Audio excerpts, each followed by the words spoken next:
Alright, so we're ready to go. We're going to continue, I guess it's the second of 4 in developing in Revit to follow the design, develop, demonstrate path that we're doing. Today we're going to do curtain wall doors. We're going to do those really slow because that's something people always mess up, it seems like. And then we're going to move into how to edit and draw walls, floors, ceilings, adding interior doors and windows, stuff like that. And then a big portion will be going over stairs and railings, and then making those stairs and railings like match the floors, so creating double height spaces and stuff like that. So I guess we can go ahead and get started with one of the big pet peeves of everybody, which is creating a curtain wall door, because it's not just as simple as clicking it into a wall for some reason. Something they haven't quite figured out yet. So we're going to show you how to do that, but we're going to do a little prep work on the file first, to kind of help you along. Yeah, so it's like Adam said, we're just gonna start doing some interior work here and changing up some of those floor plates and things like that to make it look a little more interesting. But we're going to start first by before we put in that curtain wall door that he mentioned, we're going to actually put on some sub-regions around the building, so it's not just sitting in dirt. Let's put like some concrete around it, and maybe change this topo to grass. And so let's go ahead and start by first selecting our topo surface we have here. And once we select that, if we look on our left side, we'll see our materials under the properties dialog box. On your left side it says by category right now, but we're going to actually change that to grass. So let's click the little invisible button right here in the corner, and it'll bring up all your materials for the project. I'm just going to type in site, S-I-T-E, and that'll give me different materials such as asphalt, earth, grass. Right now I believe it's on earth, but you can tell this has sort of the brown color. We're going to actually change that to grass, give it a nice green tone, and if we look at the render appearance, it's sort of a grass texture. So let's go ahead and hit OK, select grass, hit OK. It should change that surface once we click off of it to all grass. Of course, this is a city, it probably wouldn't be grass now that I think about it. Probably be asphalt, but oh well. That's hopeful. Green city. Exactly. So let's go ahead and put a nice little paving around our building. And the way we do that, that's also on our manage, or not our manage, but our massing and site tab. So everything that deals with the site is typically on this tab here. So instead of doing a topo surface, we want to do a sub-region, just farther right. And what that does is essentially just paints on the surface a different type of texture. So it follows the gradient of the land and simply changes the texture of whatever outline you draw. So I'm going to go ahead and click sub-region. And it's probably a little bit better to do it in plan so we can actually see exactly where we're drawing this. So let me go to my site plan first. On the left side under your project browser, site. And I'm going to go here first, and then I'm going to go to my lines up here at under the draw tab, click a rectangle. I'm just going to draw one out here about right, and then I'm going to just select that and then rotate it.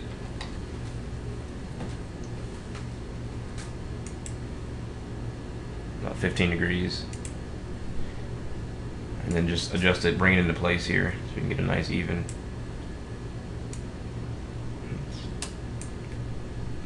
shape around our building.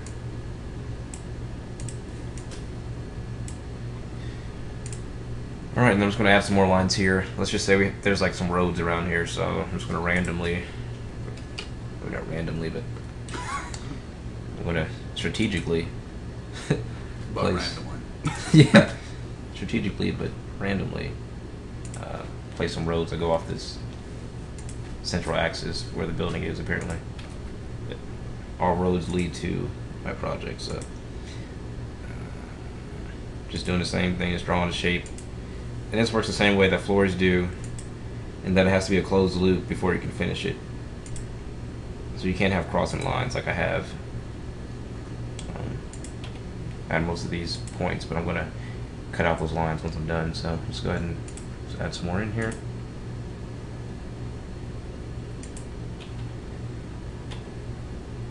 Hit escape a few times, and then I'm going to use my split command right here at the top. And then I'm going to say delete inner segment. And then click the lines, look at each point, and then it'll delete this intersection. So it should snap to that line and snap to this one. And then it deletes the inner segment of that. So here, here, there, and here. Alright, so now we have one closed loop. That's kind of cool. And once we're done there, we can go ahead and hit finish. But before we do that, let's make sure the material is changed. So on our left side, we'll see the properties of that sub-region. And right now it says by category, the same thing as the other one. So let's change that to site, say asphalt. And then hit OK. And then checkbox. Now let's go back to our 3D view so you can see how that looks. And you'll see it follows that terrain and just sort of paints the surface with a different material. So now we have somewhat of a context, which you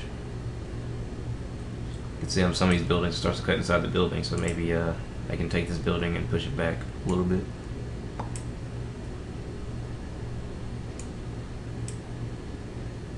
Just by selecting the mass and then pushing and pulling these shape handles.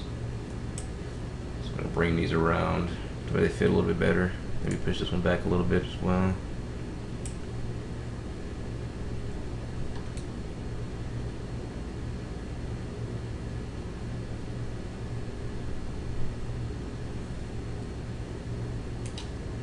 Just going through this building. How about we just drag it over the entire mass. Just click and drag until it gets off there, and then let go, which means I have to adjust these a little bit. But alright, that one there, set back a little bit. Bring this over a little bit. I'm doing this a little fast just because it's just review, but if there's any questions, just let me know. I'm going too fast. Alright, and then let's move these back some too, just to make it a little more picturesque. Right there. There we go. Alright, so anyway, so we have our grass. Now we have some asphalt around the building. So now let's put in a curtain wall door. I'm going to put this one in actually on the right side over here. This little module I have here in front here. So this will be our main entrance on this back corner here. And right now you can see how sort of the mass is starting to get in the way a little bit. So I'm just going to go to my visibility graphics. If anybody remembers where that was last time, it'll be under your view and then visibility graphics. And then I'm going to go down to my masses and go ahead and uncheck that box.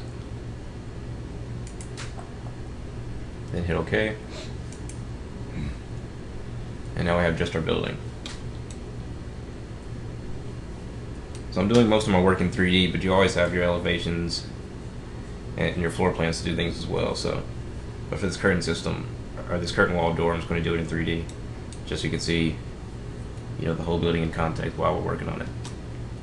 So the way curtain wall doors work is you can't just go to your door tool, which is on the home tab.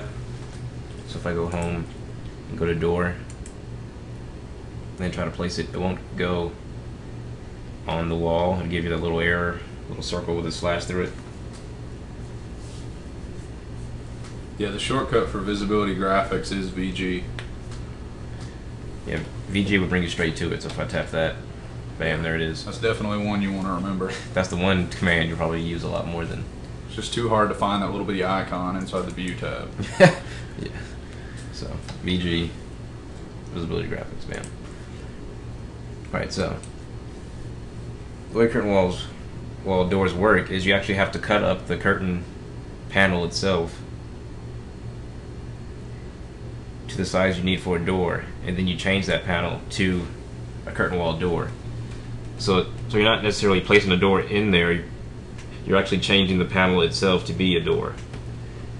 So before we can actually place that door in there, let's cut this up to where it'll look like a 7 foot by 3 foot door. And the way to do that is with curtain grids. And you can do those individually by using your curtain grid command. So if you go to your home tab, which I'm already on, you'll see curtain grids. And this is what you use to actually cut up that curtain system. So let me go ahead and click that. And then I'm going to say just one segment, which will give me just this one panel right here versus the whole line of panels. And then I'll say, if you look closely, you can see it gives you some dotted lines of where the grid is actually going to cut the glass at. So if I position it, about here, so I can cut it right where the ground is first, and then I'll just click, it'll cut that into a sheet. And then if I go on the bottom edge, it'll give me a vertical line, and then I can click again and it'll cut it vertically.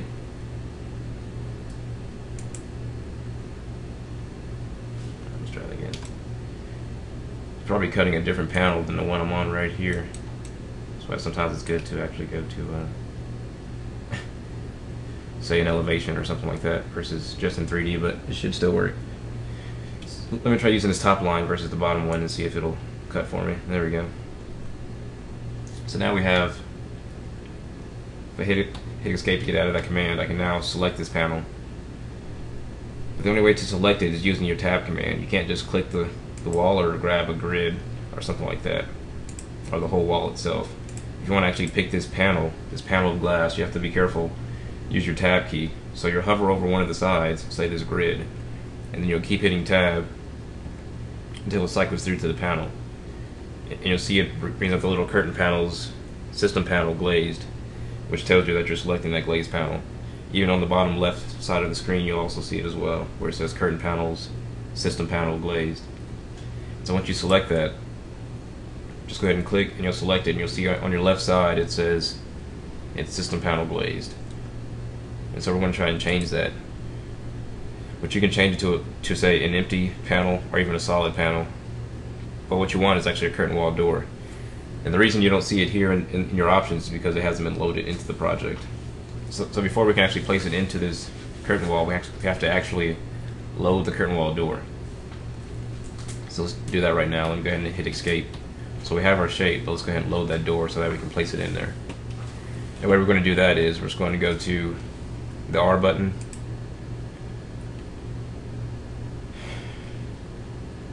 We're going to say open, family. Actually, it's a better way to do this. Let's not go that way. Let's just do it this way. Let's hit escape here. Let's go to component. And it'll give you this load family option right here. We're going to click that instead. So we're going to say load family. And that'll bring up our library of families that come pre-installed with Revit. And what we want is we want the curtain panel door. So let's go to our doors. If we scroll down, we'll see that it's not in here. It's actually up here at the top. So this, we have double glass, we have the single glass. The storefront double was actually one of the better ones, but let me see. There's also another, let me see, there's one in here. Yeah, the only ones you can use for a curtain wall is the ones that say curtain wall first and then the name. So curtain wall double glass or curtain walls single glass or double door. So let's do this one because I have sort of that frame around it. It's just a little bit more compelling than say it's just a single glass, which is just glass with a handle. So let's go with the storefront double. I'm just going to say open.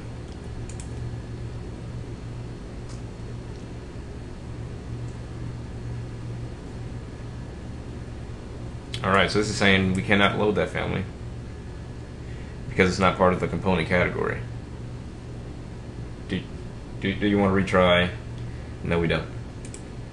So instead of using components, we actually have to go to doors and load it from there. So we go to doors and it has that same command, load family. If what you're loading doesn't fall into that category, they don't want to allow you to load it. Which is why I was going to go to the start and just say open and then bring it in. But let's just go this way and say load family. It's the same thing we just went to last time. Doors and curtain wall, storefront double, open. Alright, so now it's loaded, but if you go to your doors, you'll see that it's not here. So you can select it from here just to place it. The only way to get to it is by selecting this panel and then changing it to that type of door. So let's go ahead and select this again using our tab command. And then we're going to select the panel, just click it, and then we're going to change it to that one we just loaded, which is the storefront double door. So we click that. It's not allowing us to place it in here. Replace panels. One reason being is probably because this panel is way too curved and slanted to where the door can't fit in perfectly even. So one way to do this is to actually just delete this section and then draw in your own panel here that's perfectly straight instead of having to try and fit it in there perfectly. So let's just delete this panel here, or change it from, you know, a glazed panel to just an empty system panel,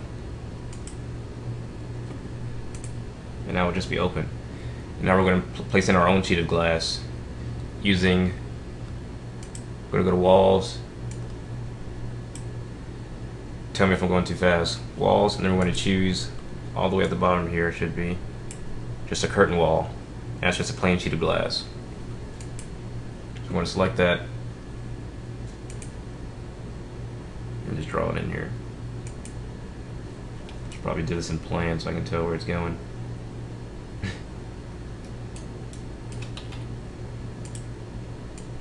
Let me just drag it into place here. There we go. I'm going to bring it down some.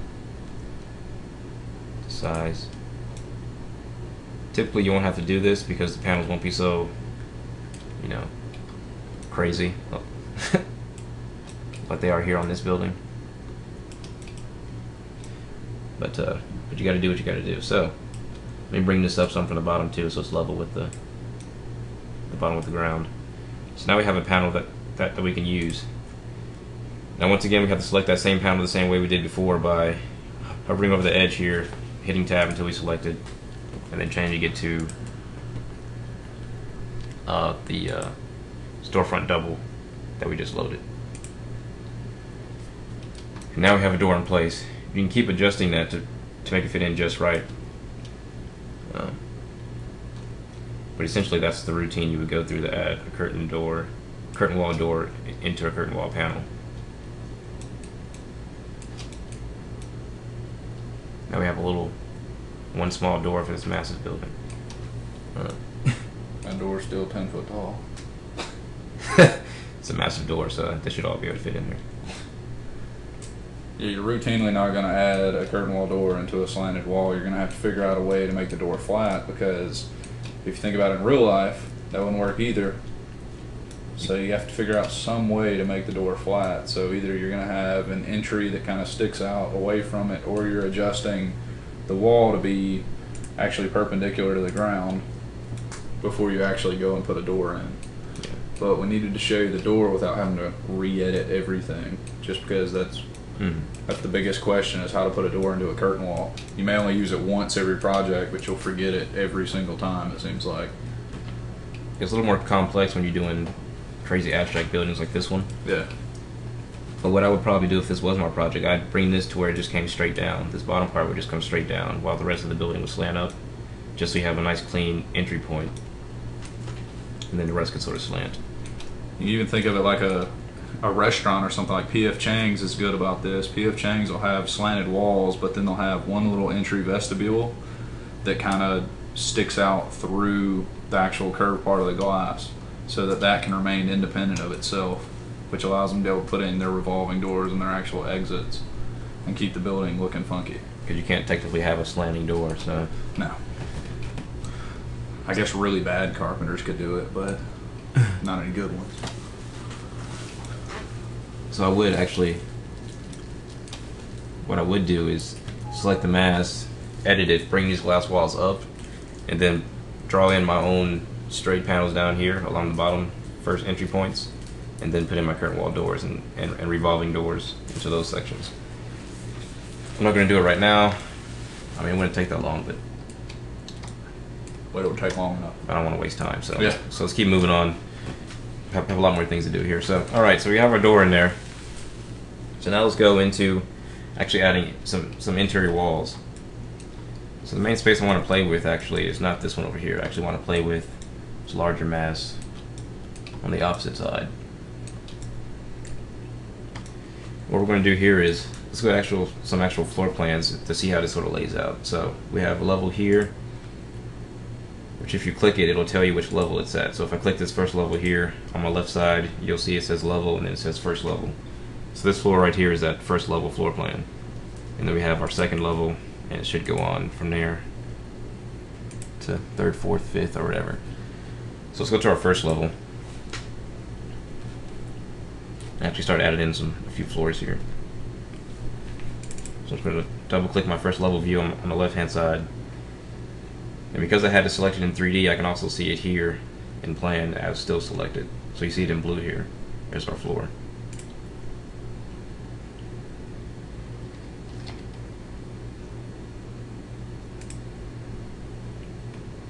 So to add in walls, it's as simple as, you know, clicking the wall tool to your top left here. Then you have your selection of curtain walls. It comes with some predefined walls, which we'll go into how to edit and change these and make your own custom walls later.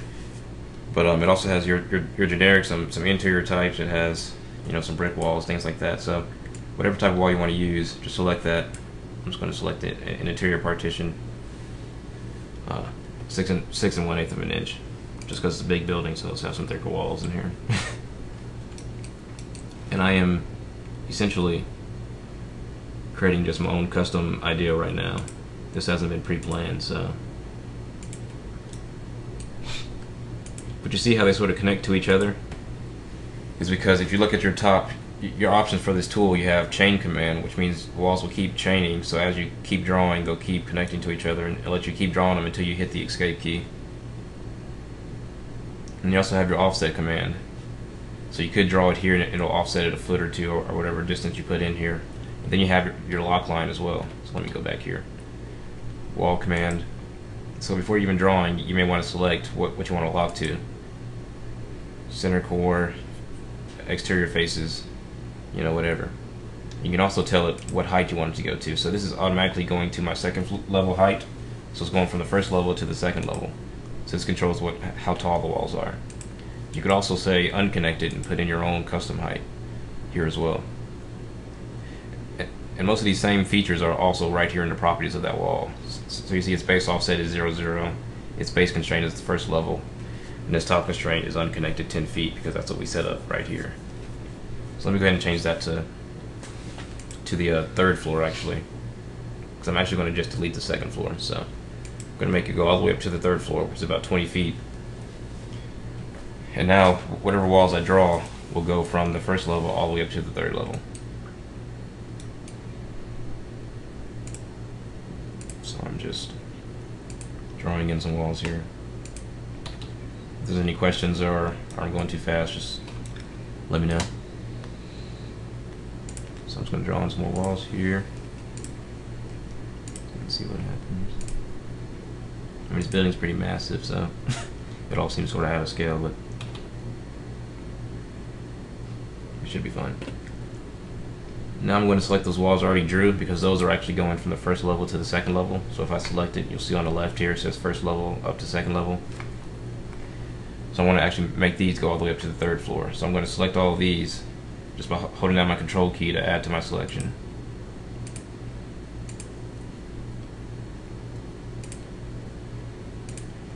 And then I'm going to change them from top constraint. I'm going to say it goes all the way up to the third level. Then hit apply. And now they're all going to the third floor. Now we can go to our 3D view just to see how that looks.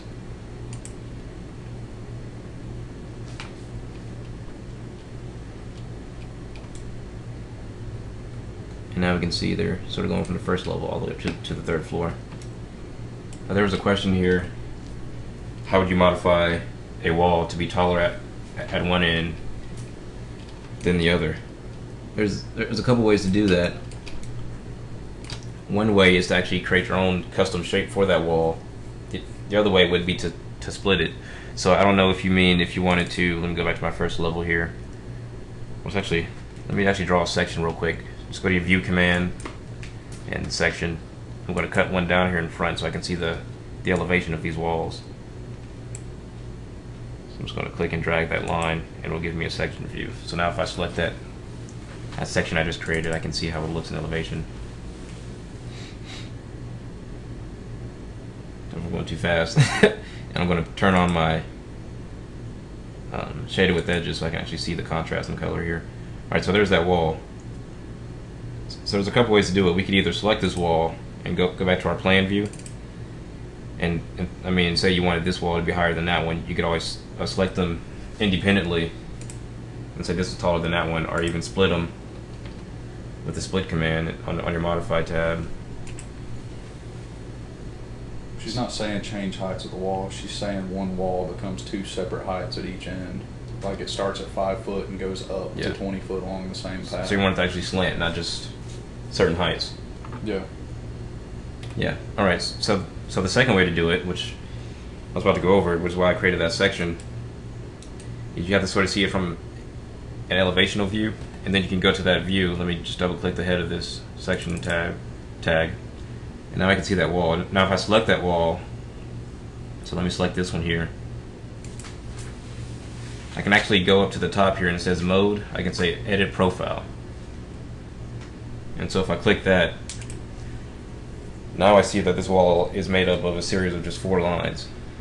So whatever I draw here, the wall will become. So let's say I wanted it to be, you know, slant from this floor up to this floor. Whatever I draw, it'll do that. So if I draw that line there, and then delete these lines, delete this top line, and then trim it here. Where's the trim command? This one here.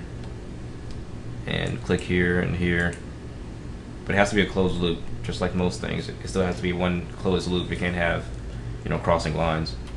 It can have multiple closed loops within it, but it can't have intersecting lines. Yeah. So you could draw like holes through this while you were in here too.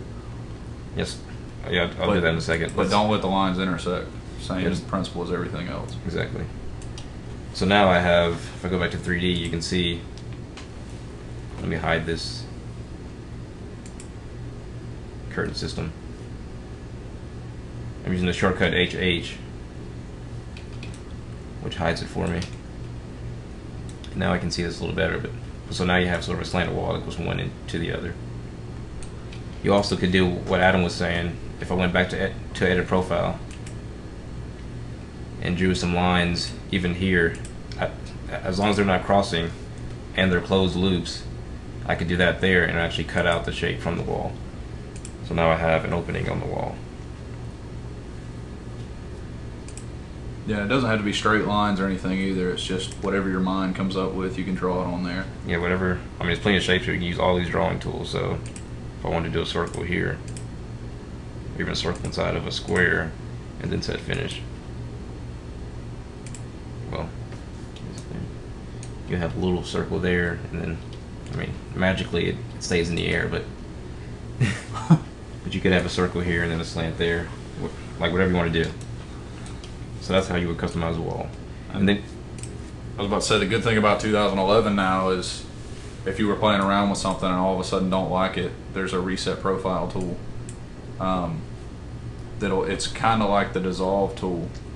It brings you back to wherever you were.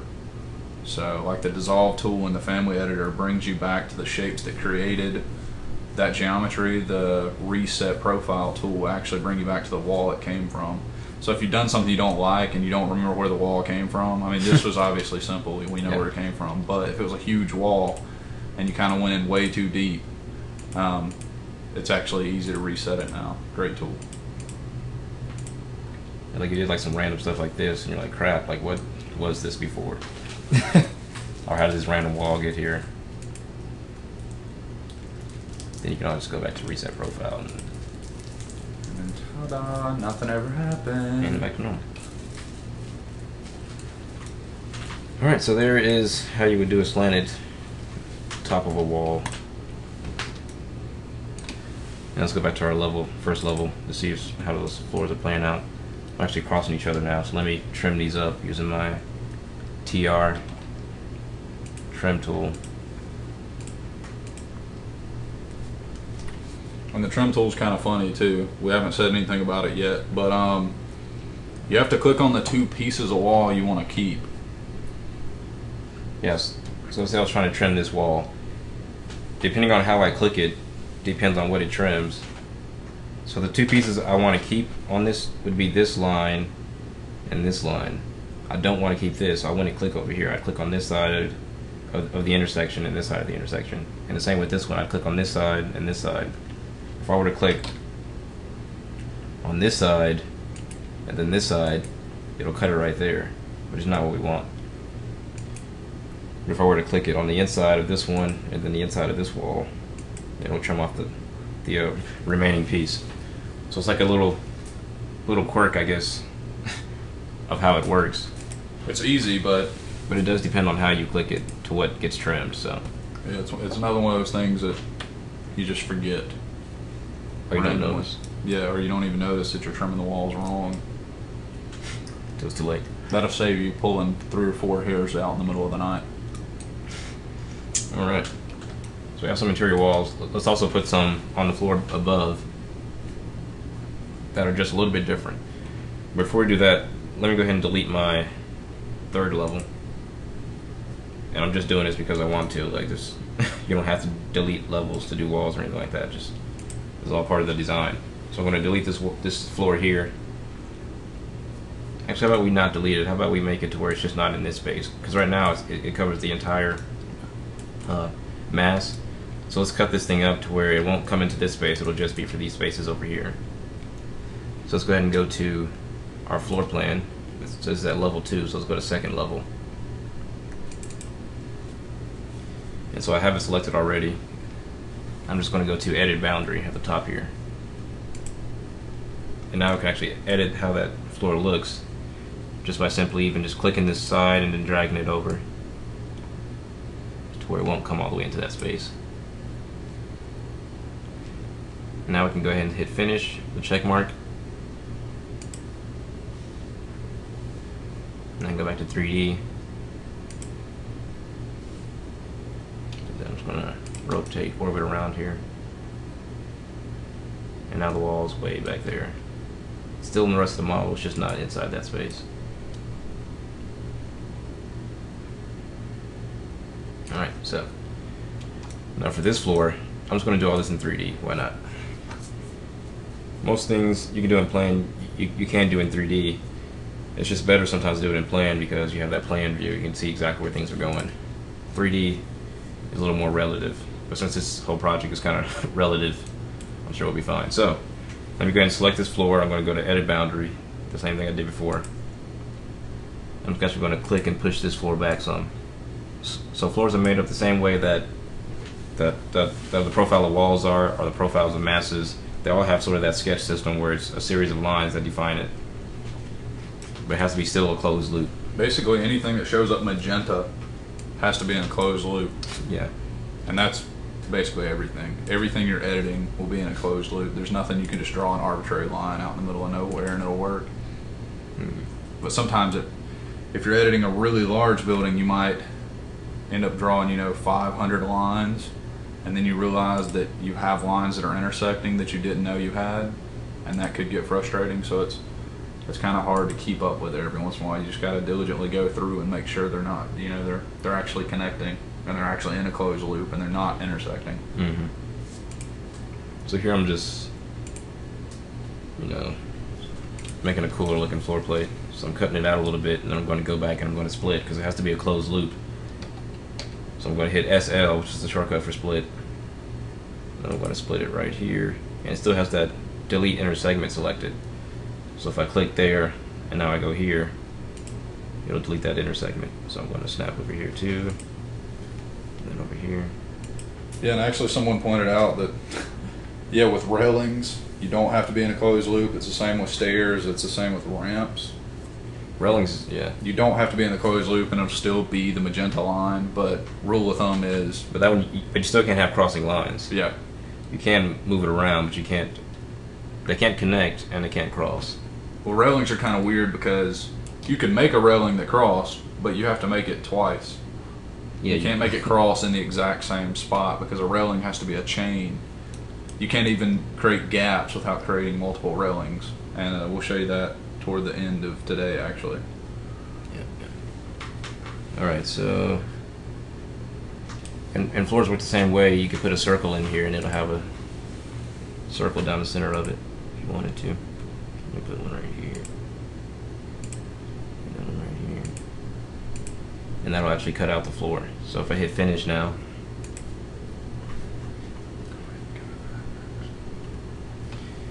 now we can see we have some little circular cutouts, and we'll do some railings in a second so people don't just fall down that hole. Or let them fall down the hole. Or screw railings. It's a crazy building. Don't need no stacking railings. Okay, so now we have some basic floors. And we have that floor there. I'm trying to think if I want to make this a little bit different. I might edit this a little bit real quick. Just bring it back a little bit. Or maybe just here in the center.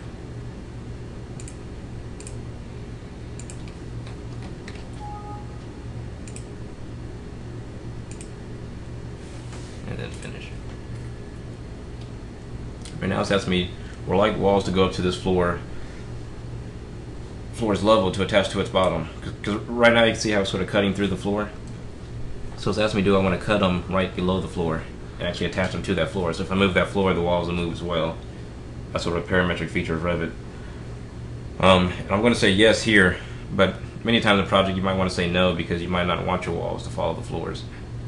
So it really depends on what you're trying to do. Yeah, if you're not absolutely sure that yes is the answer, don't say yes. Because you could go back and have to redo like profiles that you've cut and stuff that don't match the actual floor height anymore, and it'll go back and readjust those, thinking you want it to. Yeah. So after you heavily edited a project and you're kind of losing track of what's going on, the best answer is always no.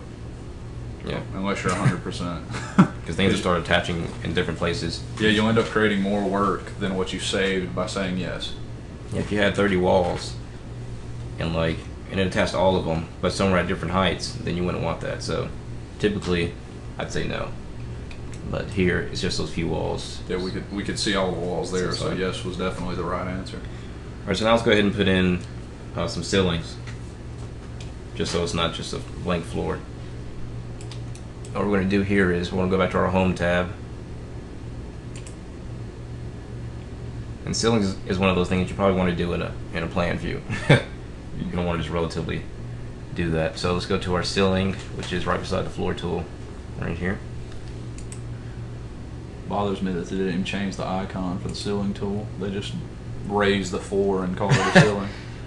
I mean, Raised floor. I guess in terms of Revit, that's kind of what you're doing, but In terms of the field, could have made it a different icon, not just a tile. just done. Yeah. Tile, but now it's in the ceiling. Of course, I guess you have ceiling tiles, but Yeah. Anyway. Boring ceiling tiles. so let me go to my first floor plan, or even my ceiling plan. Let's go to first floor ceiling plan. See what that looks like. And it's essentially just a reflected view of the plan, but let's go ahead and draw in. Well, I gotta go back to ceiling now. Ceiling. Now it'll do some automatic ceilings for you if you have closed walls. If you look here, you see it turns red because it sees all the walls are enclosed. So you could just simply click and it'll place a ceiling into those spaces. So I'll just go ahead and click these ceilings in here. But for these open spaces, you can't just click because it's not clearly defined. So you have to actually draw that one in. So we have to click Sketch Ceiling. And once again, ceilings work the same way floors do, and walls, in that it's once again a closed boundary you have to create. So I'm just going to draw out a shape around this building here. So let's just draw it in here.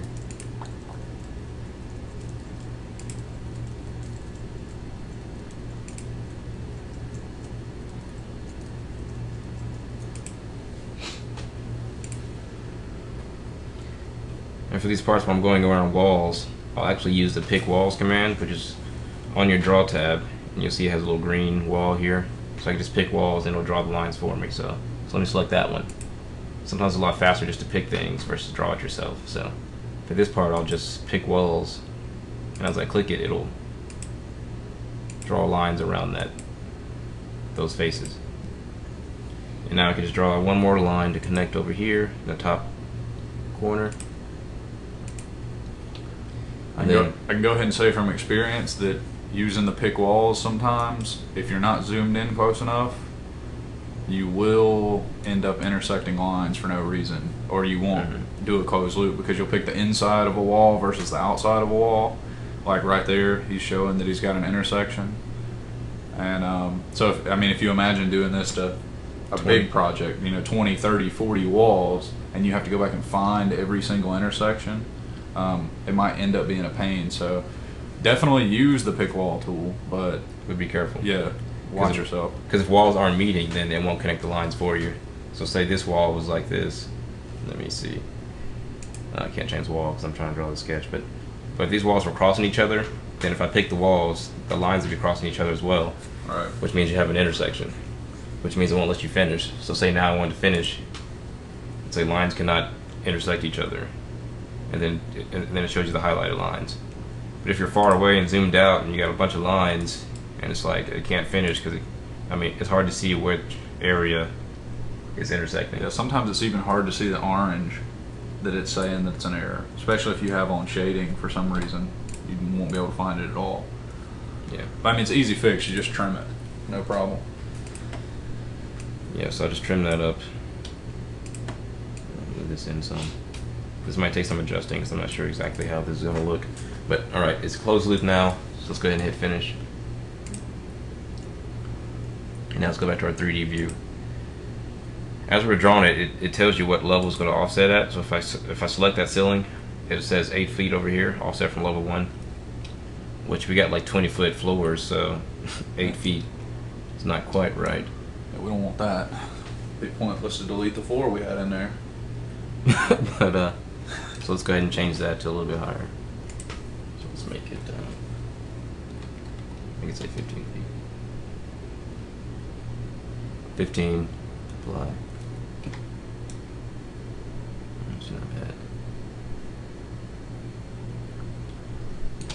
And the standard is going to be those ceiling tiles that everybody uses, but it does have preloaded other stuff, and we'll show you in it's the next class. We'll actually go through and actually show you how to edit the structure. So it comes with like construction standards, not architecture standards, even though the program's called Revit Architecture. Yeah. Well, this isn't attractive, the 2x4. No, it's definitely it's garbage. Now, we'll show you how to make some sexier ones. It might even be nice to make your own grid. Sure, if you want to do 4x4s or 4x8s or something large where you got fabric or something hanging from them, it's kind of simple to get that effect. So we'll show you that in the next class. Right now, just trying to get the basics down and then see if anybody's got questions, and then as we continue, we're going to edit things more and more. So right now we have that cut out in the floor, so the ceiling's not exactly matching up. So what I'm going to do here is trim this down some, just in 3D, because I'm not trying to be accurate here. 3D is fine if you're trying to do prelim stuff, because you can get the majority of your work done in 3D, and after you work in 3D, you can get really good at creating stuff in 3D accurately. But if you're going for accurate finished drawings, you don't want to be in 3D at all. It's a terrible way to make huge mistakes, but Jeremy's been working in 3D for a while, so it's a little bit easier for him. Me, not so much. Yeah, sometimes you have to hide things like I did there. Yeah. Because 3D is showing you, everything. And many times you just want to see sort of that one floor or something like that. So you might need to isolate things or hide other things. So I could even select this floor and then select this ceiling. And then go down to my glasses at the bottom and say isolate element. And then it will show me just those two different things. And then I can do it just right. Just by going to the bottom view or something like that. And then going and saying It's stuff like this that'll start blowing people's mind, though. Like if you're just editing stuff in studio and you want somebody to quit looking at your stuff, this is how you blow their mind, because they'll never be able to follow it at all. They won't know what in the world What just happened to the on. model? So now I can just. And I don't know a huge amount of people that can do this. I'd probably say half of the architecture students can do stuff successfully in 3D.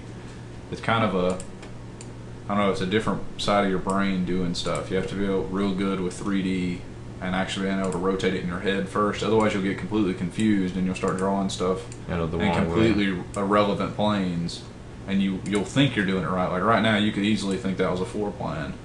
But you also have to make sure you're perpendicular to that face. I went to bottom first before I did anything, because if I tried to sketch it perfectly aligned here, in perspective, it's not really right by the time I go to plan. So, but it is right if you flatten out that view. So that's always make sure you flatten things out. You go to left, right, or something like that before you actually start drawing profiles and things of that nature. But just pushing and pulling stuff you can kind of do in 3D. So there's that. Now let's go ahead and unhide everything so you can see what it looks like. And I'm just going to go back here to reset temporary hide. And you notice I didn't select them and then go right click and say hide in view, because that's that permanent hide, which we don't want to do. So, alright, so if we turn it back on, now we can see it's ceiling there. I might even bring it up a little bit higher just because, well, since we have no structure or anything in here anyway.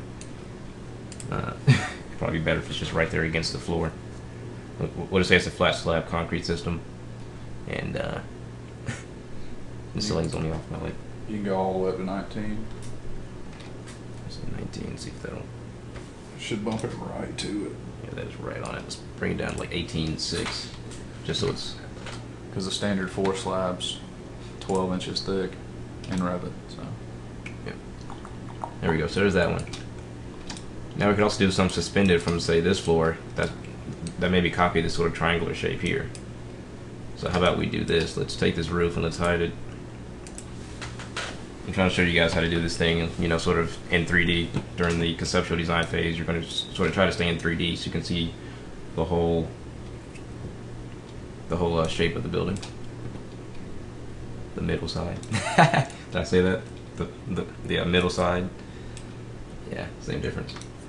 All right, let's go to the top view here, and then I'm going to go to ceiling. Click on the middle side. Yeah, sometimes I say random things. Alright, so let's go to sketch ceiling. And if we look to our left here, again you have your properties. So right now it's going to be 8 feet from the ground level, which is not right at all, because this is like I think it's like the 4th floor. So let's go ahead and change that to 4th floor. We'll say 8 feet off of 4th floor, and that should be about right. And we'll see how it looks later, but let's go ahead and set that up, and now let's go over here and draw in this little triangular shape. So I'm just going to say pick lines, which is the one right beside the pick walls. Like I say, pick lines, I should be able to use the shapes of this to start it off. And then I'll go ahead and draw lines for the rest of it, because I just want it to be a little triangular suspended ceiling over this section. So I'll just do that, and I'll do that. With ceilings, you can actually draw more than one closed loop separate from each other, kind of like walls. But I believe floors won't allow you to do this. So it's just like some weird thing, some weird difference. Like floors won't allow you to do multiple loops. It's only one loop. So keep that in mind. But ceilings, I believe that they do allow you to actually do more than just one closed shape. So I can hit finish now. Now I can just sort of rotate around and see where that really is. It's actually not bad. Kind of cutting through there. I didn't think about that. So let me cut that off. Let me go to top again. Edit boundary. You can always edit things once they're already done. It's a cool thing about Revit. I can just go here and edit this profile real quick. So I'll add those lines in there because there's a wall there. And then I'll quickly say TR. I want to keep this section. I want to keep that part. I want to keep this. Keep that. Sorry if I'm going too fast. By now you should know how to use the trim button. At least know TR and SL, which is split line and trim. Then I'm going to hit escape, and then I'll say finish.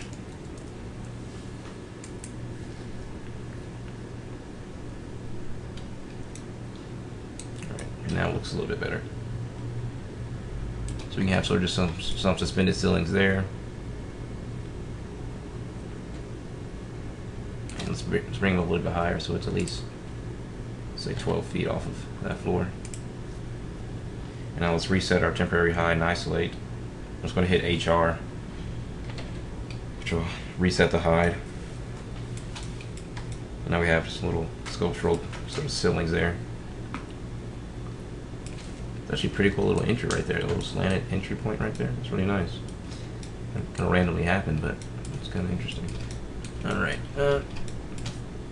So let's keep it moving here. Let's add in some doors in here and some interior windows. So we have those floors. Now to place doors and windows, they're sort of wall based. So you can't place them unless it's onto a wall, like you see here. So let's go back to our plan. We could do this in 3D as well, actually.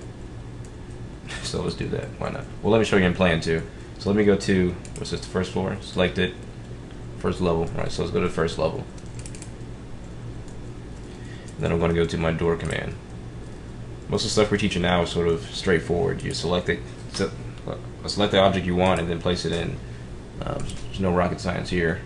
So I'm just going to place these doors. If you hit the space bar before you place it, it'll actually flip the wall back, or flip the door, excuse me, back and forth between left and right. Spacebar works with a lot of different elements as well, between switching on between interior or exterior, or back and forth, or rotating them depending on the element. So you can always click your spacebar to get some different options before you actually place something. So I am just sort of placing these in there. If you don't want doors, you could do kind of what we showed earlier too, where you actually start editing the profile of these walls to serve as a door instead, so that might be nicer than a door. But I mean, who knows, maybe this is just an, you know, kind of an office space, or maybe it's I don't know, private residence space. You don't want any kind of openings, but you always could. It's not saying you have to use doors. And right there I was saying that if I edit this profile, it will no longer be attached to this floor and the roof, or not the roof, but the floor above it. So it loses those constraints of being attached to this floor and this floor. So now if you were to change this floor and that floor, it wouldn't change the wall, it would stay the same, because you're changing the whole shape of it. Alright, so anyway, I'm going to change it now. Kind of what Adam was talking about here. Let's just make it look a little bit crazier. So add a little slant right there, and trim that up real quick. And then hit finish. Now you have a little, I don't know, slanted entry right there. Right. Was that a peekaboo door? And bam. That's where creepy people hide, I guess. So if you want to say screw the door, you can just walk in that way. Yeah, exactly. I'm using that door. All right. Yes, I know that. So I'm just going to put a little window in there. There we go. We'll put a porthole in it. There you go. You see into that space. Now let's do a window. Same way you do doors. They're also wall hosted, so I have to go to window. I can choose the type I want, which isn't many of them. You can always go to load family and load more, or different types if you want to. But I'm just going to place those on there. It's the 3D here. I actually placed that one right where another wall met this wall, which is kind of weird, but it just gave them a warning saying that the window is being placed where an intersecting wall is, but you may want the window there anyway. Yeah, you may want to show that wall detail. Yeah. So we'll leave that. Just because it beeps at you or honks at you doesn't mean you can't do it ever. Actually, a lot of times it doesn't mean anything. Yeah, you just keep doing whatever you want to. It's just telling you what it's doing, which is pretty cool too. Yeah, that's mainly for, you know, construction engineering industries, because they have strict guidelines they follow. It kind of helps them when those errors come off, but it doesn't really help us. I mean, it'd be nice to know that we are doing that, but at the same time, we can just ignore it. You still keep moving that. Yeah. I just want it to look good. Who cares if that window's right there? Maybe that's how you wanted it. Keep going. Hard for the contractor. There we go. Yep. It'll just have to be nifty. So I'm just placing these windows in here. I mean, basically, you get windows and doors are really simple. The next time we meet, we'll show you how to even load some more. There's not really any great windows and doors in Revit. I'm gonna go ahead and say it. All generic. Me and Jeremy are developing a lot of stuff right now that we're going to end up putting on the website before school starts back. They're like nice doors and windows. I've already worked on a few doors already that are kind of like barn style doors that like big huge sliding doors almost. And I mean those are really nice in limited cases, but we're still going to work on like doors that can be used in, you know, commercial spaces or, you know, high rises or even residences, because there's really nothing. I mean, you can always use Revit City or Autodesk Seek or something, but they don't cater to architecture students. So we're trying to make it where our website caters to architecture students. So if y'all come up with an idea that you just can't create, chances are we can create it in a really short time, which will help you and, you know, hundreds of others across the United States, hopefully the world eventually. Yeah, there's just boring ones. We'll show you how to load them later, but it's nothing really fantastic. And we're also going to go into, you know, editing families and change them to make them just at least a little bit better for you. Yeah, the Thursday after we come back, because we are going to take a little bit of a hiatus and kind of let you mess around with a mask that we send you, and I don't know, maybe turn it into a little competition or something. I don't know. Something. Maybe we'll give you a pat on the back. I don't know. We'll think of a prize. And see who can, you know, edit the mask and make it look not necessarily the coolest, but you know, do the coolest things within Revit from what we've showed you. And when we come back though, the Tuesday will be all editing, and then Thursday will actually be, you know, how do I take a simple generic door and then turn it into something that looks a little bit sexier. So maybe you want to put an insert in it, even a full glass length insert, but you want to have it to where it still has a wood frame and stuff. I can show you really quick, you know, 5 minutes. You can have a door that looks way better, and you're using the defaults in Revit, so it's not rocket science every time. Yeah, exactly. Just right now we're just putting in all generic stuff, and then we upgrade that stuff in the next phase. So. Right. We're going to keep getting more and more detailed as we go. So let's go ahead and go to our 4th level. Just to wrap this stuff up, we're going to put in some stairs and then some railings, and then we should be about done. So let's go ahead, and that was actually on my 4th floor, which is why I came to this view here. I selected it and it showed me it was on the 4th level. So for stairs, you kind of, that's one thing you kind of have to be in a plan view to do. You can try 3D, but that's just not going to work. So let's go to our 4th level view. And what we want to do is I want to put some stairs that go down this side here, actually, and then another staircase that goes down this bottom side. So in order to do that, we go back to our Home tab. So we go Home, and then we have all the way down here stairs. So let's click stairs. Alright, and it defaults to run, and then it gives you like 2 little tools to draw with. It's like straight line or kind of a curve. So stairs can't do too many crazy things. Well, they can, but not from default. So They can't do crazy things easily. yeah, they're kind of complex, which is why we're going to do, you know, like half of a class just on stairs. But yeah, we're good.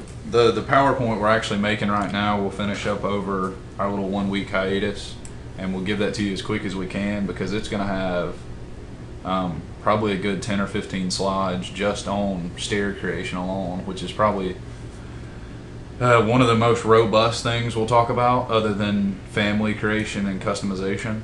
So just because it's not that the stair tool is by no means boring, it's just really difficult to use. There's no easy way to do stairs. There's easy ways to do really boring stairs, but to create something that actually works really nice with your concept is really difficult. So everybody will be able to figure it out by the time we get done talking about it. exactly. It's just mainly steps. It's like order of operation. You got to do the same order of operation every time. Kind of like, you know, everything has to be in closed loops in Revit. Well, stairs have to operate a certain way. Yeah, so once you first click that button, you'll see you have your run, your drawing tool, one tool, and then you have your properties to the left here. Now typically before you start drawing, you want to go ahead and tell it how wide you want those stairs to be. So down here, if you scroll down for the properties of the stairs, you'll see width, which right now is at 3 feet, which may be fine. Let's go ahead and change that to 5 though, just for just for why not? All right, and then also asks your tread depth, things like that. But the rest of these should be fine automatically. What you want to pay attention to though is your base level and your top level. This tells Revit what floors you're trying to connect with these stairs. So all you have to do is tell it that base level would be actually third level because we're trying to go up to the fourth level. So third level, and the top level will be the fourth level. And then Revit will do all the calculations for you. Yeah, that's why it's important to pick those, because Revit has this huge table of calculations that are embedded within stairs, and if you don't tell it that, it doesn't know how many risers to put in, and it doesn't know how many runs to put in, it doesn't know how many treads, it doesn't know what the stringer widths are, it doesn't know anything. So yeah, that's like first rule is definitely change your base and top level. Alright, so let's go ahead and draw it here and see what it looks like, and then we'll go back and edit it just a little bit to make it just a little bit more sexier. But let's go ahead and draw it. So we set those things up. We told it what levels we want it to go to, third to fourth, and we told it how wide we want it to be, 5 feet. Now, we're on our drawing tool. All we have to do is simply click where we want it to start at, say about here, and then drag it. Now it seems incredibly small, I guess, compared to like the scale of this building, but it's accurate. So it's going to take about 15 feet in length for 18 risers to be created. You'll see here it says 18 risers created and 0 remaining. If I were to move this line back, it'll tell me we have 11 created and 7 remaining. So we don't want to go all the way down because it'll just create 18 straight risers, which is actually above code. I believe 16 is like the max stairs that you can have one after the other without a landing. So what we want to do is sort of cut this in half. So we only want to create 9 risers. So let me keep moving back here until we get to 9.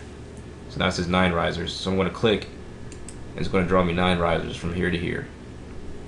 Now to do a landing, you simply extend out some, and then start drawing again. And the space in between where you started the next sketch is how long that landing will be. So if I start here, yeah, the landing's going to fill up the gap that you leave, basically. That's probably the easiest way to look at it. Yeah. So if I start here and then finish out this drawing, pulling past the end so that all 18 risers are created, and then clicking, it'll connect the two with the landing. So this would be a flat part here. So whatever space I left in between the two sketches is my landing. Now I have a basic staircase, and I can go ahead and hit finish. But before I hit finish, let me go to railing type. And there's a few basic railing types that Revit has installed, and we'll go into this as well because the basic ones aren't that interesting, and it will sort of hurt your design just because of how generic they are. Yeah, I mean, basically the handrail, pipe, and guardrail pipe are the most creative things in railings. Guardrail pipe kind of looks funny. Handrail pipe is the sleekest you can get out of the box. If you use rectangular railings at all, it just looks really dumb. And I mean, it would look really dumb in real life too to have just rectangles everywhere for a railing. But I mean, at least changing that at first would show that you're thinking about the railing a little bit. You wouldn't want to leave it as pipe. Yeah, but it's better than. Yeah, it's better. It's definitely better than rectangular. If you had to leave it at handrail pipe. Don't leave it at rectangular. My God. Yeah. So Revit has just those two types: guardrail or handrail, pipe or rectangular, and so we're going to go over how to change those a little bit too, because these are just like we said, too generic. But anyway, let's use the handrail pipe for now. Hit OK. So now we chose our railing type, we drew our stairs, and we're pretty much finished. So let's go ahead and hit the finish button here. Little check mark. Now if we go to 3D, you can see that stair. Now wait a minute, that's not the way we wanted to go down. We actually wanted it to go from here down that way. Now that's actually a simple fix. How it was drawn is actually the best way you can draw it, because that way you know where your beginning point is. If you try to draw it to where you're coming up from the floor, you end up having to move your stair all around and it ends up messing up.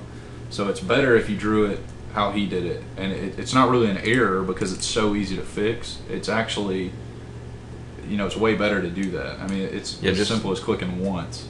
Just draw it the way you want to, and then if it's flipped the wrong way, you just come here. There's a little arrow at the end of it pointing to which direction it goes down. So if I click this arrow at the end here, it'll actually flip the whole stair around, and now it's going down this way. So it's a simple fix, so don't try to draw it opposite to make it fix. I mean, to fix it or anything like that. Just draw it normal, and then flip it if it's the wrong way once you're done. Yeah, if you try to draw it the other way and it was a really complex stair, you'd end up pulling more hair out doing the stair over and over and over again than you would have just hitting a little arrow to flip it. Now, so I'm just going to click and drag this against this side here. Let me actually rotate it a little bit too, because it's not perfectly aligned. So let me hit RO, just rotate, or this key here. I'm just going to rotate it maybe like 1 degree, 2 degrees, 4 degrees. No, too many degrees. 2 degrees. Perfect. And then I'm just going to nudge it into place using my arrow keys. So that looks about right. But now to get a landing here, because right now you're sort of going to fall off, but you want to jump to the stairs. Just, yeah. That'd be a nightmare for anybody over the age of probably 90. Or anybody over The there. little kids just being eaten by the hole. Jesus. Yeah, so what you want to do here is you want to go to your stair and edit that. You'd actually edit your floor to come up to that landing, which I see a lot of people try to actually go to the stairs and then somehow draw a landing from the stair. No, you don't want to go to your stair tool. You want to actually just edit your floor to meet the stairs. So you could go into the stair and actually edit a landing, because instead of drawing lines, you could draw boundaries and it would make that landing for you.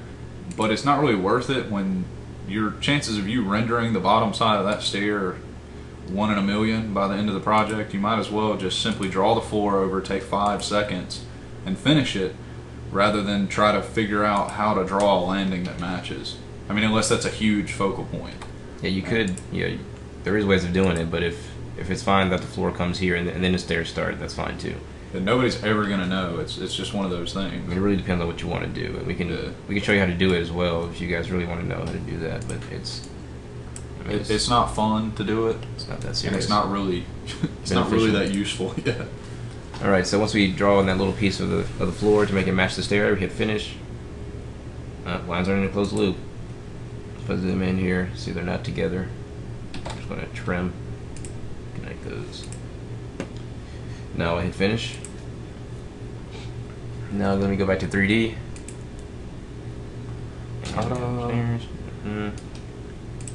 Those don't look that bad, actually.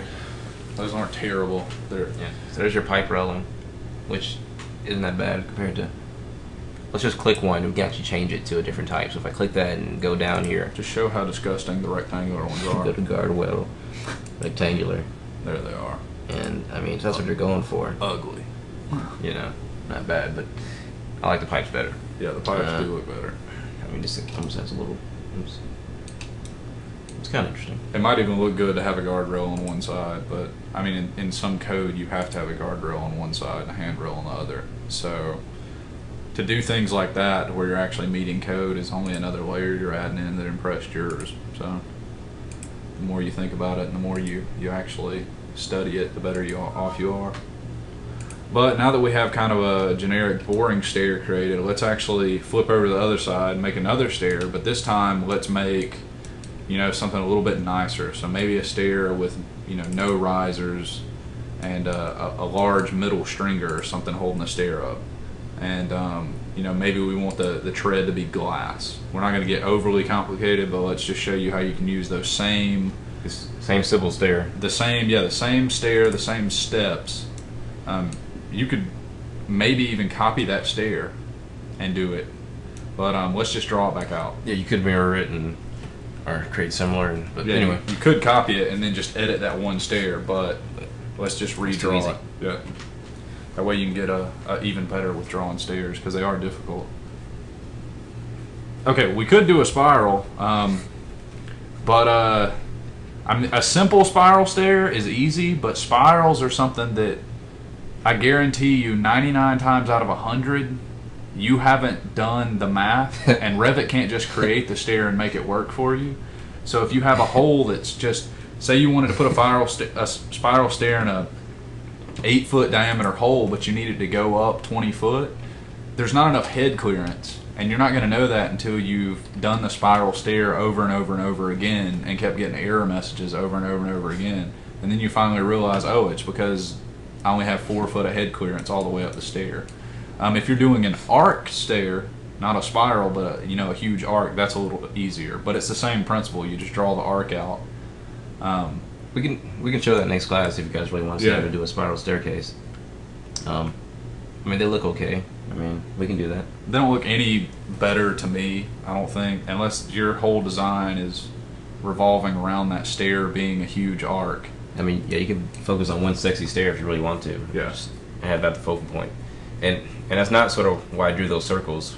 It seems like they're made perfectly for a spiral staircase. So maybe we'll put one in next class. Chances are the spiral stair wouldn't even fit inside that circle. But I don't want to go too advanced right now because I don't even think half you understand how to do the basic stairs. Yeah, so let's go up. Let's go up one more step and actually edit a stair a little bit sexier. So let's edit this one and then we'll go into how to do that crazy stuff. Do about the same thing, 9 stairs, landing 9 stairs, and So it should be the same properties yeah, here. no, And then base level 3, top level 4. Go down the same 4. That's right. Third level to fourth level is what we want. Hit apply. Now let's go to our draw tool. Let's just sketch it out here. Once again, keep going until you see 9.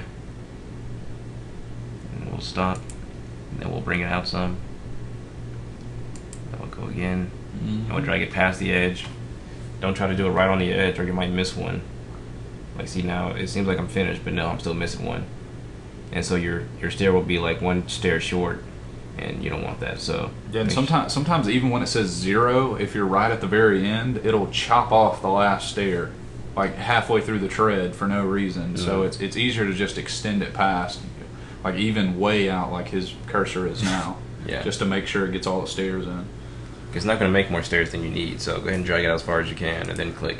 Yeah, it's not just going to randomly place arbitrary stairs on the floor. There you go. Oh, he kept going, so more stairs. All right, so we have our stair. It's drawn, but now let's go and let's edit some properties. So if we go to edit type, Here's our big rule.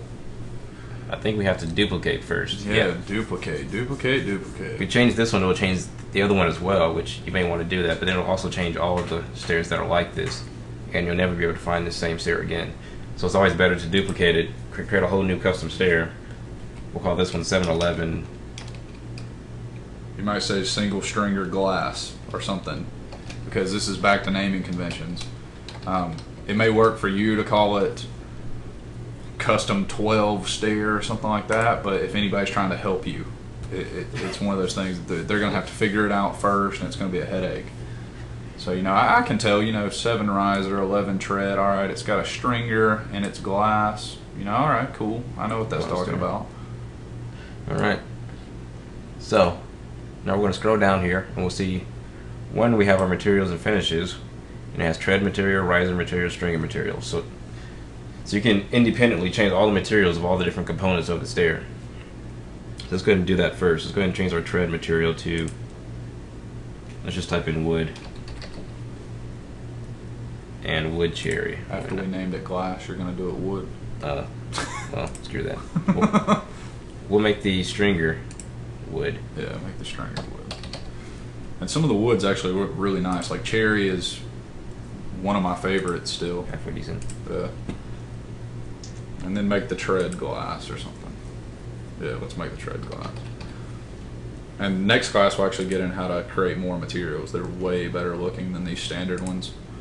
Because that's just going to literally be glass. It's going to be see-through.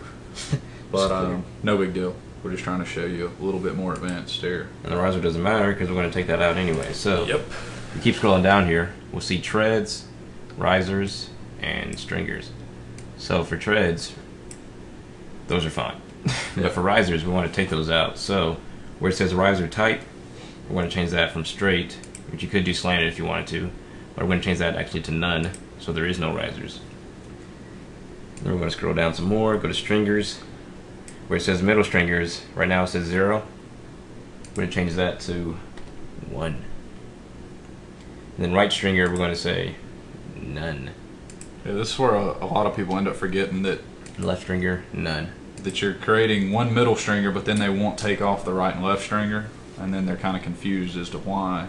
It doesn't look sexy. Yeah, it doesn't look good. It doesn't look like how they said.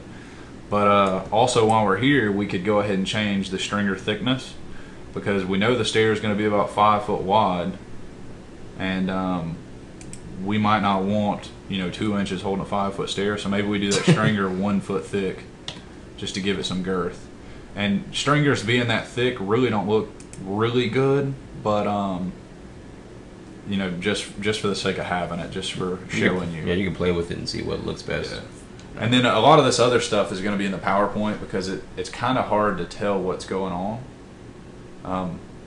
So we're actually going to show you in the PowerPoint, because I'll take individual screenshots of everything, and it'll actually end up looking really nice. I mean, that's basically all we have to do. All right, so I think everything's good here.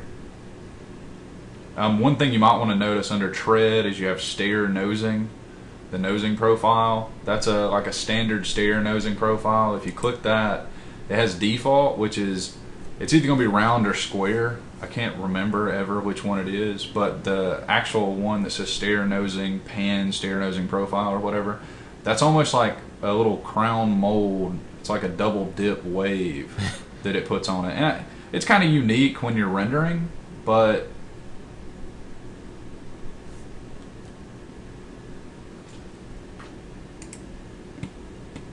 Can anyone see the screen anymore?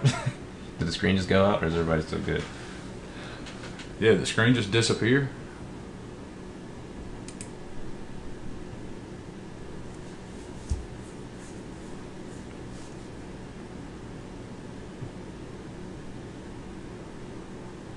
Alright, so obviously the screen just went out a little bit. Is everyone still there? Yeah, where did we get to? Or did everybody leave? Ready to kick everybody out. Is anyone still here?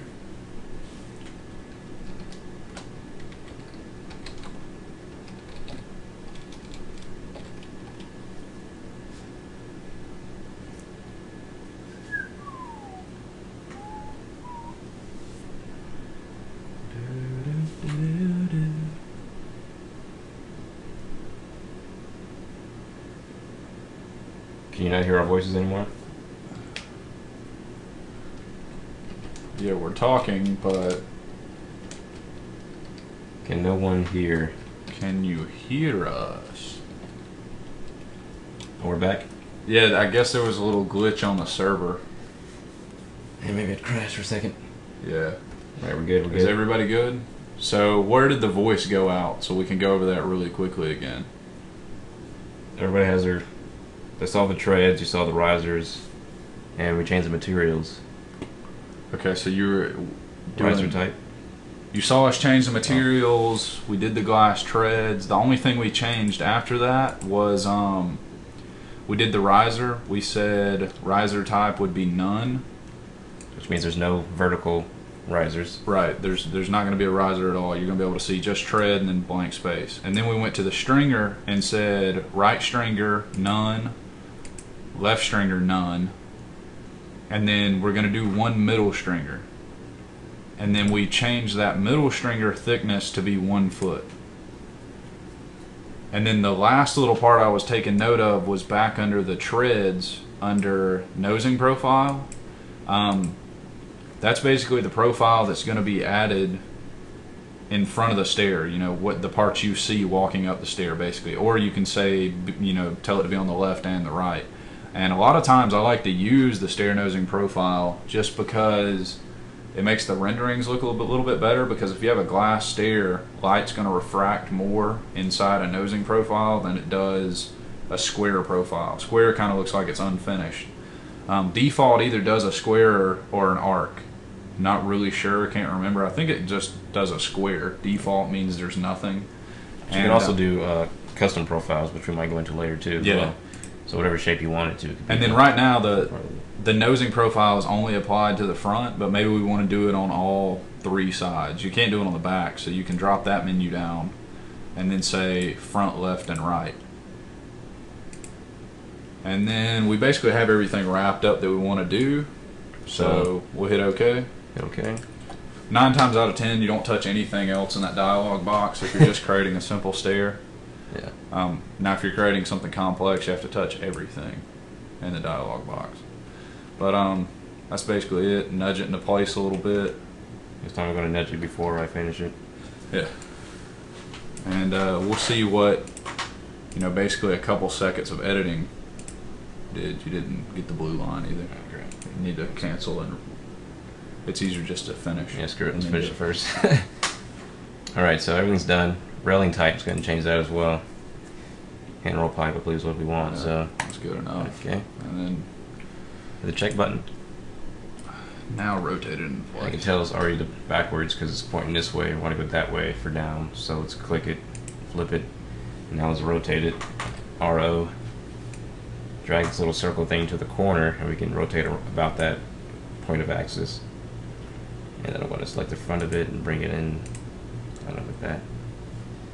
Then I can just nudge it to where it's about right. And then I'll go ahead and edit this floor while I'm here too. So I'll select the floor, edit boundary, and I'll go to line. Actually, I'll pick a line. I'll just pick that face right there, and then I'll add some on here. And then I'll trim this one, that. And then I'll say finish floor. Good That'll be enough. done. And now we'll go back to 3D, see what it looks like. And oops, wait, let me select it first and then rotate. And now we have our single stringer stair. So I mean, it looks kind of weird, but it definitely looks better than the other stair already. So, I mean, it's different. So Yeah, one thing you will notice is if you zoom in really close, the railing isn't aligned right anymore. It's floating off the risers for no reason, and that's because it's used to having a stringer to go down to. So you normally have to bump that railing back into place. I mean, if you render it, you're probably not going to be able to tell. But it's just floating off the edge. It doesn't really know what it's doing without the stringer being there. And I mean, most of the time I'll leave it and don't fix it. But if it's going to be apparent in the render that it's floating, then you need to go to a plan view and actually move it over a little bit. Otherwise, it's okay. which you can select the railing independently of the stair once it's finished. Yeah. So you can drag those in some, click it, and then nudge into place.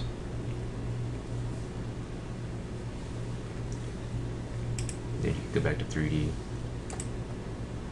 So now they're on the stair. So now it's actually sitting on the stair. It's just once the stringer is disassociated on the left and right, that's where the railing used to be mounted, and when those aren't there, it just kind of arbitrarily places it on the edge. So you have to move it to make it look complete. You even drag it back a little bit. Yeah. Just so it gets the... Alright, so now just to kind of wrap things up, let's do some railings on that floor really quick, just to show you how the railing tool works, and then we're basically done for today. I know it's going a little bit longer. We had a little technical glitch that was, what, 3 or 4 minutes long. But that's okay. So let's make some railings up on that floor, so people don't just fall off. Wouldn't make sense. Put them around in circles too. Yep. So we can do some railing very quickly using the pick line tool. So let me go to railing at the top here where you see circulation. So it's under the same little tab as stairs. So I'll click railing. And then before we start drawing them, let's go ahead and choose our type. Go ahead and choose our type. And we don't want handrail rectangular, we want handrail pipe. So let's click that one. Hit OK. And now I can go to my pick lines tool, which is the green one with the little cursor on it. So I'll click that. And before I start drawing, I want it to be offset, because I don't want it to be right on the edge of the slab. I want it to be offset, say, 3 inches from the edge of the slab. So I put in 3 inches for the offset. And then when I click, it'll give me a blue line of where it's going. So let me zoom in some here. And if I click there, there goes that line. There goes that one. And then there. I can just keep going around here. And the thing about railings is you can only have one string of lines before you have to finish it. So I can't just keep going and draw a separate thing here and here. It won't let me. I have to finish it first. Yeah, you can't shoot the gaps because it's trying to Revit is trying to say, all right, railings have to be joined. Obviously, you wouldn't have just gaps in your railings, so it would try to fill in that gap. But at the same time, it knows, well, maybe you don't want to fill in that gap. So its answer is, we'll make them draw multiple railings. That's probably better because you're actually thinking about your project then. If you really want to be accurate, you should probably put where it comes around here. So let me change the offset to 0. Go to just a regular drawing tool, and then might even put a little circle in here. Let's see if we can't make it meet over here. You can do any shape with railings. Like, that's the cool thing about them. It could be a curved railing, doesn't matter. Yeah. I don't know anywhere you would have a sharp edge on a railing, so otherwise it's not being safe at all. Just so it meets this railing here, it's not just an open space in between the two of them.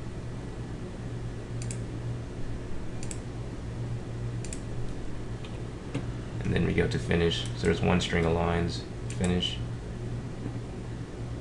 Must be a single connected sketch. There's one part that's overhung down at the bottom somewhere. There's somewhere that you're intersecting right there. Yeah, there we go. Once again, intersections. Trim those up. Finish. There it is. And then Now, let's go ahead and make sure this is, I see it's not really lined up, so let's just go back to edit path right here with it still selected. And I believe this probably needs to be farther down, so I'll drag from this corner to this one. Looks why it's not working. Yeah. Should be why it's not working at least. Yeah, and if I hit finish, it should line up. Yeah. Yeah, it's a lot better. Maybe nudge a little bit. There we go, perfect. And let's go look at this one before we look at it. This one needs to be moved down a little bit, so I'll edit path. I'm actually surprised it made that one.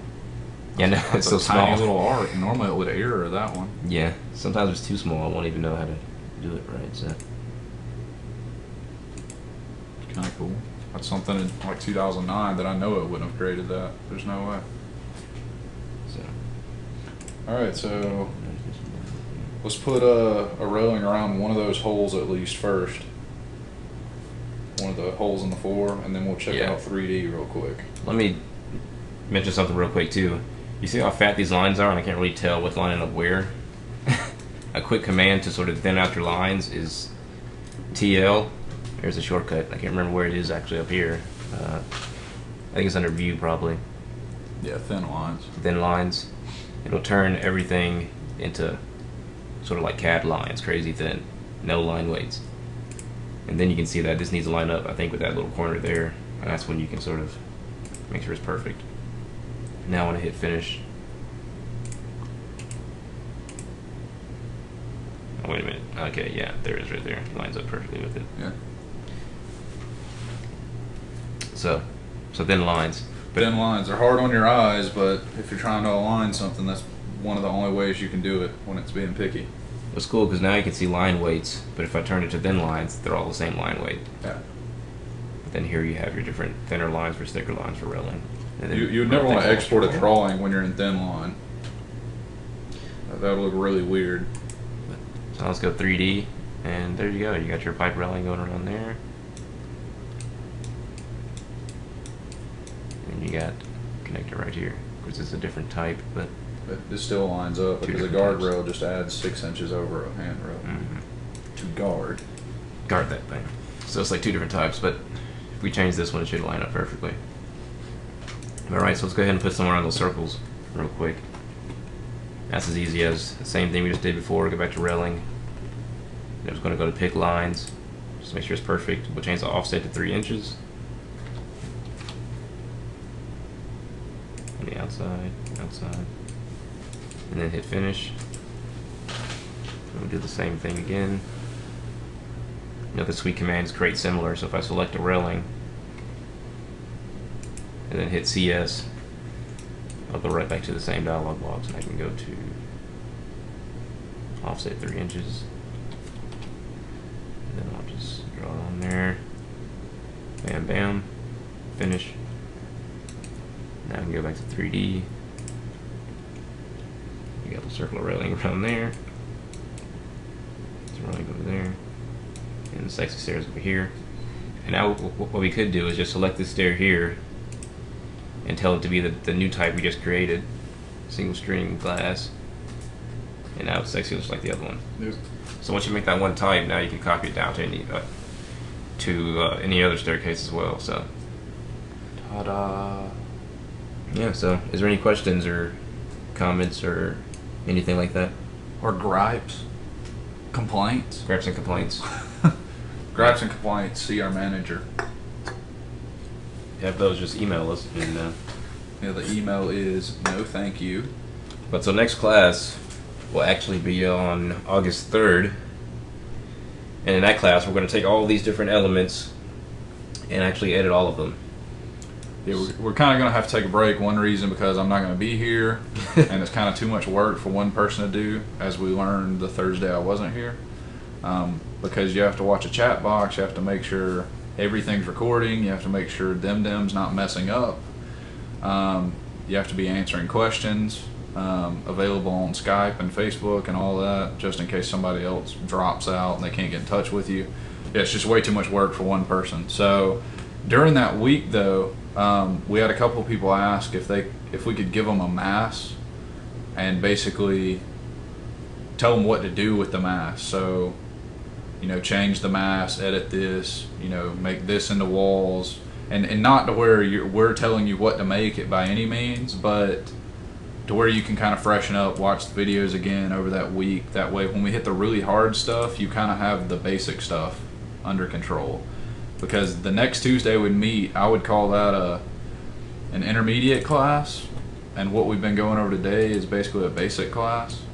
And then Thursday I would call an advanced class, definitely, because that's family creation and custom editing and stuff like that. But so far so good, I guess. There's no questions. Yeah. But so next time we'll just be customizing all these different elements and even going into some families as well. So I would look forward to that. You can go ahead and just start playing with these different things, and yeah, we'll try to figure like out some that. kind of way to do, I don't know, some kind of prize. Maybe me and Jeremy are your personal Revit component slaves for a day or something. But just something kind of nifty to give you a question. All right, so somebody's got a question about the ceiling. So what's the question about the ceilings?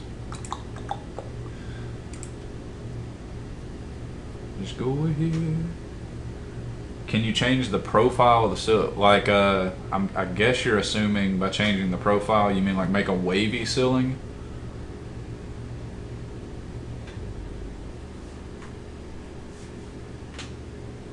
Because you can't create like a wavy ceiling. You have to create a family to do that. or do a mass. Yeah, the only editing you can do for a ceiling is in the ceiling plan. Yeah, It's basically just changing its external shape. You can't change its elevational shape. The only way you can do that is to create your own custom little family. And I know Jeremy did it in his last project, I think, or was it your skyscraper that you made? oh yeah, like the that? custom ceiling. Yeah. Yeah, that's Maybe you can pop that up real quick, actually, or go to your website. Yeah. Huh? Yeah, it's good. Nice.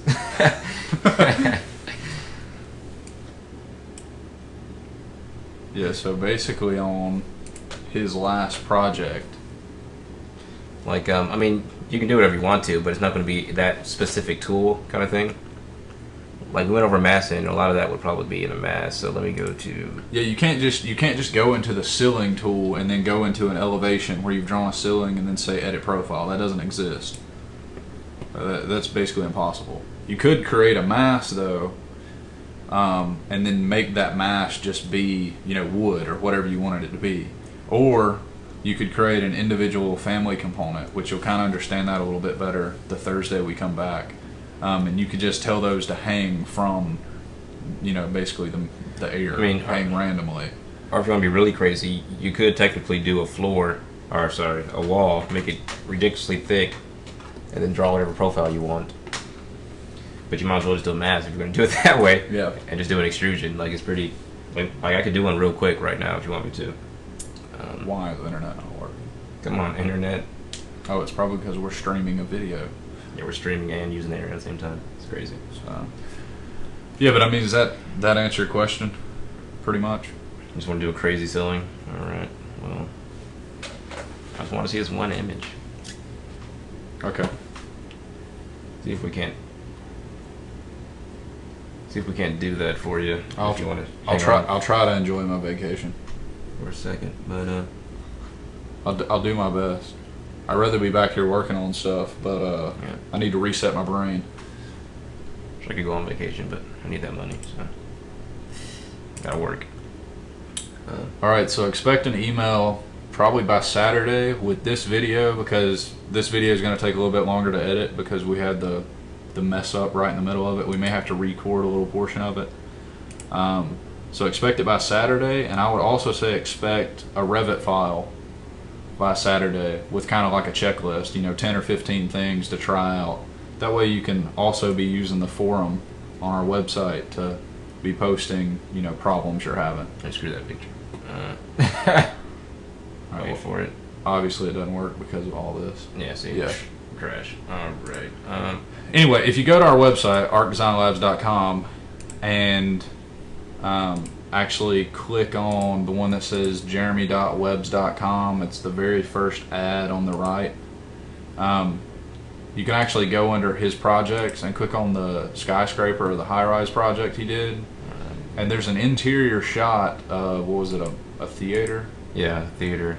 Sky Theater inside of like a high rise, which had just a series of, yeah, it's not gonna work. It was a series of like undulating panels, like dampening panels almost.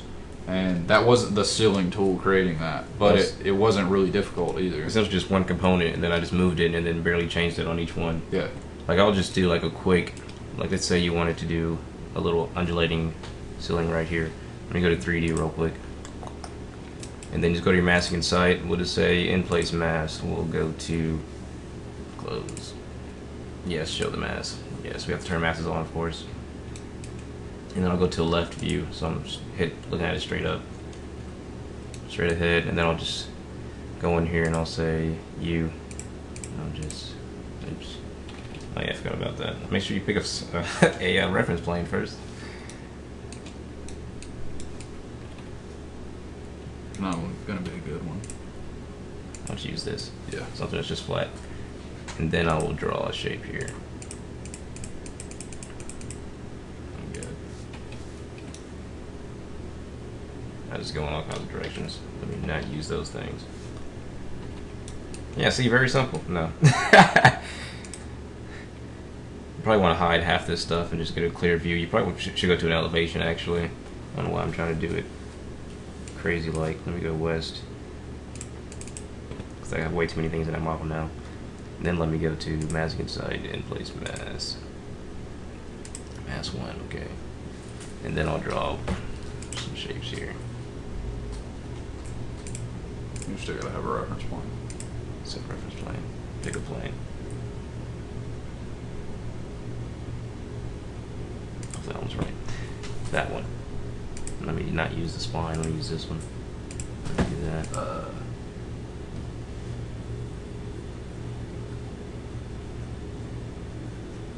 Oh, language. I won't be here, and chances are you're gonna need to talk to me, not Jeremy. I mean, he can reinstall Revit 1,000 times. I'm not a Mac expert. He can reinstall Revit 1,000 times on your Windows side, but if the Mac side wasn't set up right in the first place, then he won't really be able to help you. And there may not be anything wrong. You may just need to update the Windows side to match the Mac side. I don't actually know how that happened because I've never had an issue. I know of people that have had the issue where it didn't update right, but I've never had it. So yeah, you'll probably need to wait till I'm back. I'll only be here Saturday is the only day I'll be here, because I'm leaving Sunday morning really early, and I have to help some people move tonight and tomorrow, so I won't even be on campus. I'll be an hour and a half north. That was not the plan I wanted. But Saturday, if there's any way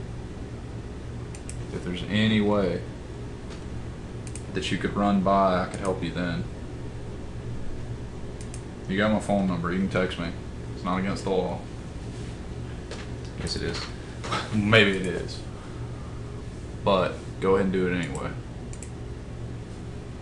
I'm sure there's an easier way to do this, but the easiest way to create masses like this is just like draw them off on the side, completely unassociated with anything. Tell it to be like a left-right view or a front-back view, and then draw it. Otherwise, you're having to set weird reference planes, and it's kind of difficult, especially in an arbitrary project like this that has more angles than it does straight pieces. yeah. But once you get to where you're familiar with families are easier to me than creating an in-place mass and changing it. Because families is literally, it doesn't have anything bothering it. Well, definitely. So you can just draw the shape you need. So you can draw the extrusion that you need. And then you just import it and you drag it everywhere you want it. But I mean, this will give you the same thing you're looking for. So if that was a ceiling, you know, basically that's what you were talking about, right, Kelly? I think that's what you were talking about, yeah. And I mean, it could be way crazier than that. It could be way wavier, you know, and then you can go back and edit this. That's probably the advantage of the in-place mass. You probably want to do it way out here by itself. Yeah, that's what I was talking about. Just draw it in the middle of nowhere and So then in the rotate it. Because it tries to snap to these faces and stuff, and it's not what you want. Even when you set the reference plane, it still finds snaps It'll snap to other behind the reference reference planes. Yeah. So just drawing it off by itself would be better. But I mean, that's basically it. And then you can tell that form to be a material. And that's really easy. You just go, you click the form, and then you go to your properties and say material. And that material can be whatever the heck you want it to be. And then basically you've created an undulating ceiling. Even though it's not called ceiling, you've created an undulating ceiling pattern. Just like that. Which is way too big. Yeah, it's huge, but you can scale it down, whatever. Alright, guys. Thanks for coming. Sorry that one was a little bit longer and we had the technical difficulty. Look for an email by Saturday. Okay, dokie. That's about it. Yeah, just keep playing with it till you get what you want. Alright. Golden turkey. And you get out of here. And loosey goosey. Bastard. Alright, stop that Camtasia recording because it's already going to be crazy long.